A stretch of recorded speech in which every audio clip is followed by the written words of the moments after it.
Placenta calcifié, qu'en est-il? La calcification du placenta est associée à son vieillissement. Le placenta calcifié survient généralement dès 36 semaines d'aménorrhée, mais parfois, il peut se produire avant cet âge de la grossesse. Là, on parle de placenta calcifié prématurément. Alors, placenta calcifié, est-ce qu'il y a des facteurs favorisants? Il n'existe pas de facteurs clairement préétablis favorisant la calcification du placenta. Cependant, certains peuvent rendre cela plus précoce. Il s'agit notamment de la consommation excessive de suppléments de calcium durant la grossesse, de l'hypertension artérielle, du tabagisme et des collements placentaires. Comment se manifeste un placenta calcifié?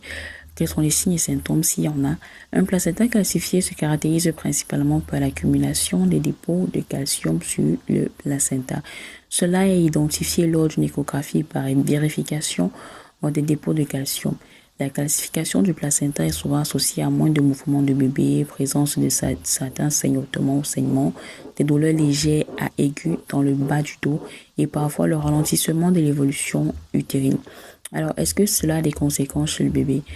La calcification du placenta n'empêche pas au placenta de continuer de jouer son rôle.